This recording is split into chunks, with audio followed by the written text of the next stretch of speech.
I've always laughed off those scary stories based on a true story that circulate about certain cars on lonely roads. But my own real horror story, a true scary story from a late night drive, became the real-life scary story that makes me check every vehicle I pass, turning what should have been routine into a lingering nightmare, far worse than any 3 a.m. horror experience I've heard about. It started on a quiet stretch of interstate, around 1 a.m., after a long day at work. The highway was mostly empty, just the occasional semi rumbling by. I was in the slow lane, cruise control on, mind wandering to the weekend ahead. Then I noticed it in my rear view, an older sedan, dark color, maybe black or navy, no plates visible from back there.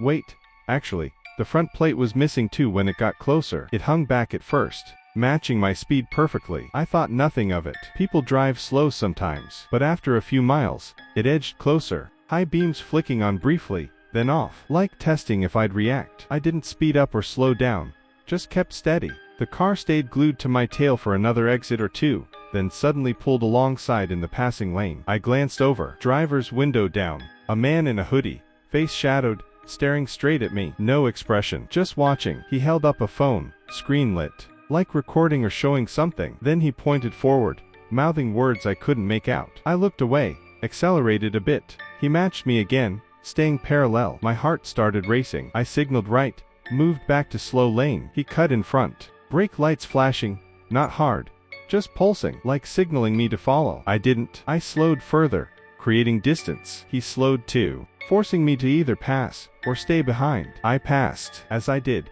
he rolled his window fully down, arm out, waving me over to the shoulder, like an emergency. But nothing looked wrong with my car. No flat, no smoke. I kept going, faster now. In the mirror, he fell back, but not far. Then his lights flashed, high beams on, off. Morse code, or just annoyance. The next exit was miles away. No rest areas, no gas stations lit up, just dark fields on both sides. He crept up again, this time bumping his high beams in rhythm. I felt exposed, trapped in the tunnel of my headlights. Tried my phone, spotty signal, but I texted a friend, weird car tailing me on whatever, following close. No reply yet. He pulled alongside once more. This time, passenger side window down too. Another figure, harder to see, but pointing at my trunk. Then at the road ahead. Urgent gestures. I ignored it, eyes forward, but doubt crept in. What if something was wrong with my car? Loose tire, exhaust. I checked dash, no warnings. They sped ahead suddenly, brake lights glowing red, slowing to force me to either hit them or pull over. I swerved left, passed on the shoulder briefly, gravel kicking up. They let me by, then fell in behind again. Closer now. Too close. I spotted headlights far ahead. Another vehicle. Relief. I flashed my hazards, hoping for help. The car behind mimicked, hazards on, off, mocking. The approaching car passed us both without slowing. No one else around. Panic rising. I decided, next exit, pull off, find a lit place, call police. But he anticipated, shot ahead, blocked the right lane as the exit approached. I couldn't merge without hitting him. He slowed to 40, forcing me to brake hard, then accelerated, pulling away, only to slow again. Toying. Finally, an all-night truck stop sign, 3 miles. I gunned it, weaving when safe. He kept pace, lights flashing erratically. At the exit ramp, I took it fast, tires squealing. He followed. Into the lot, bright lights, trucks idling, people around. I parked near the pumps, under cameras, stayed in the car, doors locked. He circled once, slow, staring through the windshield, then pulled up beside me. Driver leaned out. Hey, you okay? Thought your trunk was open back there. Voice calm, almost concerned. I didn't roll down the window, just shook my head, pointed to my phone like calling someone. He shrugged, drove off slowly toward the exit. I waited 10 minutes. No return. Went inside, told the clerk.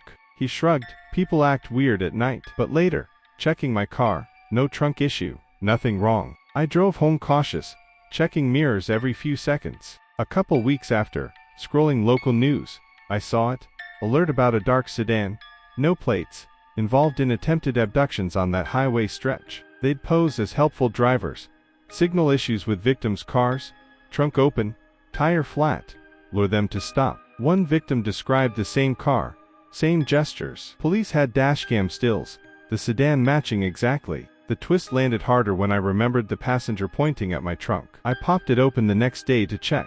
Tucked in the spare tire well, A small tracking device. Magnetic, black. They'd planted it earlier. No, wait. I hadn't stopped anywhere suspicious that night. Then it hit. The car had been behind me for miles before I noticed. They'd been following longer, waiting for the right moment. The warning about my trunk. A lie to make me pull over later, when isolated. But I didn't stop. I kept driving. Now, whenever I see a car lingering too long, no plates, or flashing oddly, I don't engage. I just accelerate. And I never check my trunk on the side of the road.